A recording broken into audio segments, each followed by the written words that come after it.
time to shine. Right now, we're here in the grand finals. 12 teams have entered the Amazon Arena, but the final two teams that stand before us today are the two teams that have shown the brightest so far of the all-female MLBB professional players here at MWI 2024. It is happening for real أعزائي المشاهدين والحضور. وصلنا معاكم النهائيات هنا مع كأس العالم للرياضات الإلكترونية بالمملكة العربية السعودية الرياض مع موبايل ليجندز بانج بانج وومنز انفيتيشنال 2024. Cheryl, well, assalamu alaikum. Salam indeed. Now it is a running joke. Now this has been a wonderful celebration thus far, celebrating our women, breaking barriers, changing expectations, redefining esports right here today, and it is just a phenomenal experience. So speaking of which, we are going to present our players for you right now, and this presenting the reigning, defending, back-to-back champions, V14 Vitality!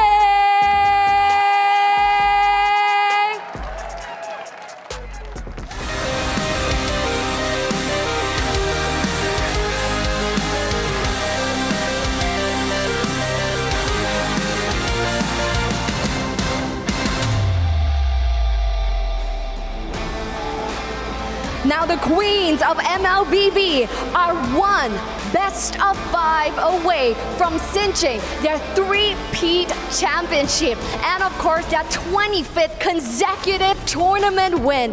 This is your time to defend their throne. Introducing first, the EXP laner. Give it up for Fumi Echo. Playing the jungle, presenting to you Vival. Filling the mid lane, we have Cindy. And the mother of roamers, Vivian. And finally, the ever-reliable gold lane, Shell.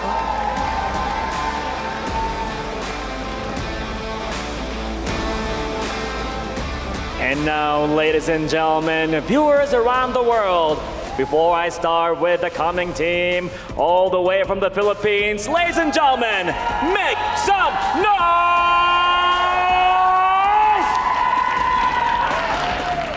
The opponent coming right now, hailing from the lands of the Philippines, taking place right here at the KSA EWC. Let's hear it, ladies and gentlemen, for Team Smart Omega!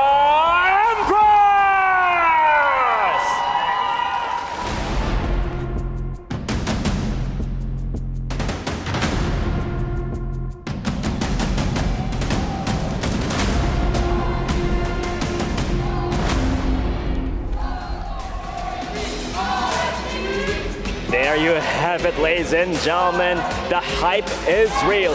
Taking place right here to battle it out with vengeance. Here to claim the trophy and to take it back home, not only to the Philippines, but to city Cebu. And now, ladies and gentlemen, they are the established team powerhouse all the way from the Philippines. Let's introduce the players, starting with the fearless AXP, not Ayanami! The clutch jungler, K-Shape! The untouchable mid laner, Amore! The highlight reel roamer, Mirai! The savage empress, Shinoa!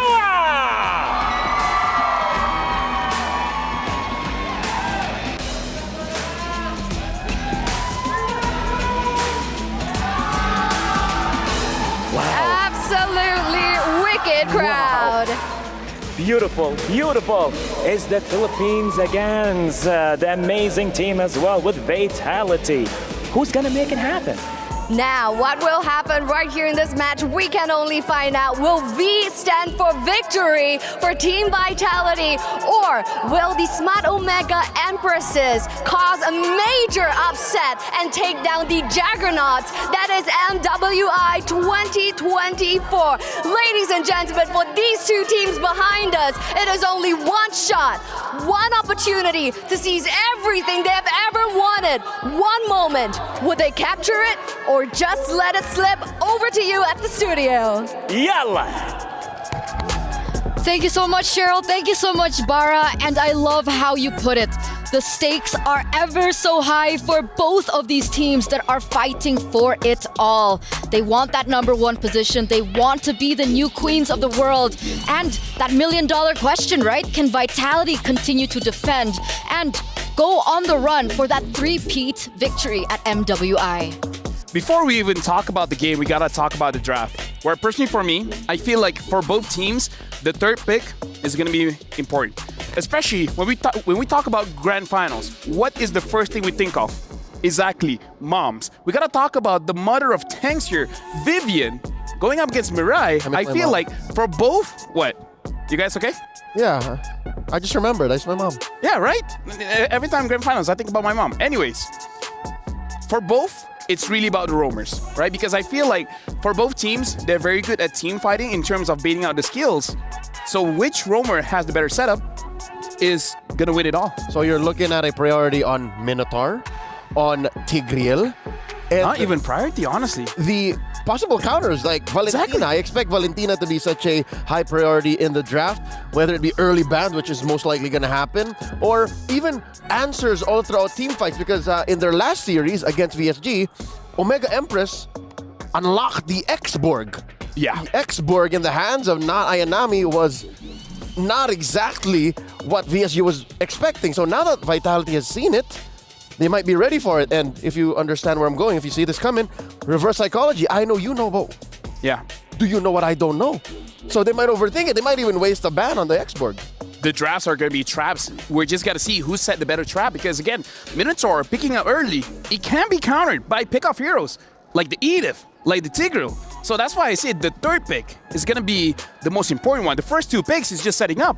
The third pick is going to be the payoff. So with that being said, would you consider that being on blue side is more valuable now, or do you think it's shifting over to red side this time around? Same Because answer. Ready? We've Okay, talked about wait. traps. So I'll count.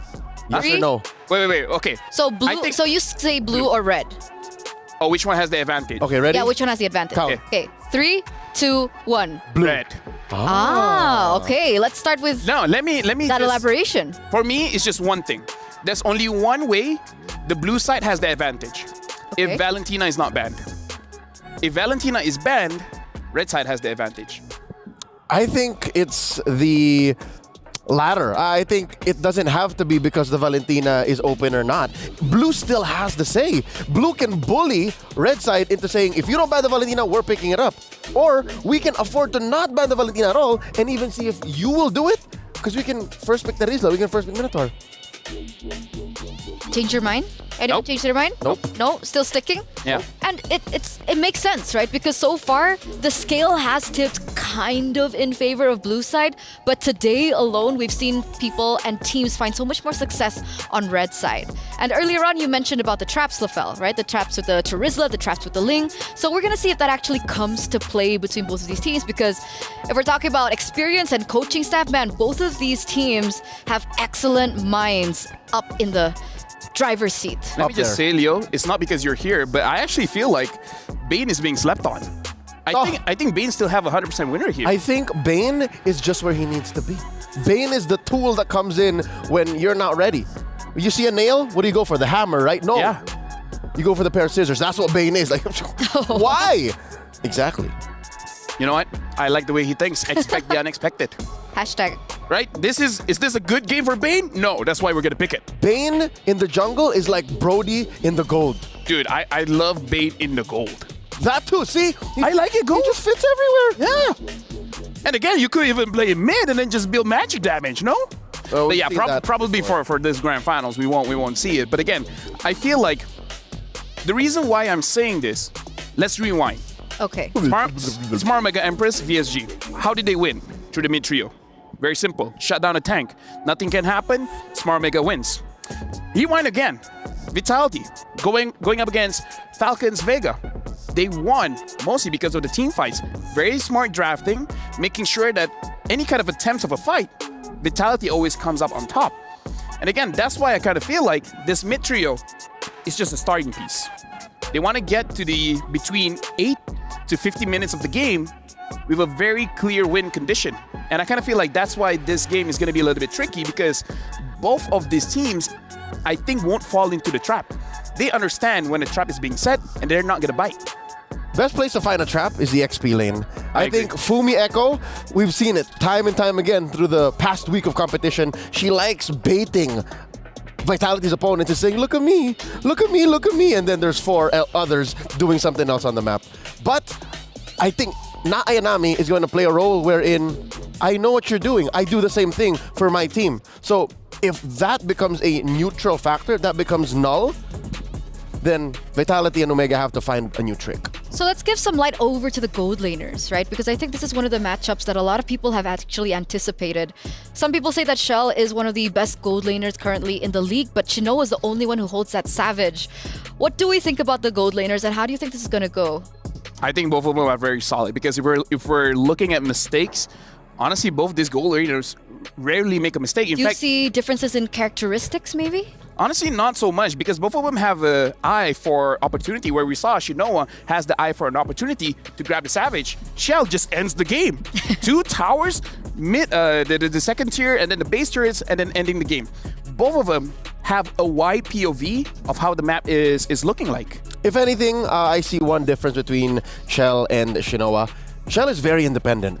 Shell is okay holding down bushes, holding down lanes, and very rarely will she ask for help. Vivian rotates only to be aggressive. Very rarely is it Vivian coming to help and babysit Shell. On the other hand, Shinoa will actively ask for help, might even ask for help from across the map from Na Ayanami, but it always comes through in a big payoff. You know who Shinoa reminds me of? Who? A young Oheb when he won M3. Ooh. Rarely will Oheb do anything alone, but He's reliable. at best, you become MVP of the grand final. But with that being said, do you consider that means she can't play weak side gold laner? Do you think her strength is playing strong side gold lane? She has to be very careful. Weak side is relative, because if it's weak side, that means you just have to pay attention a little more. You have to make sure that in the first 5 or 6 minutes doesn't get too beat up, but eventually you do get there. I don't want to say that she can't.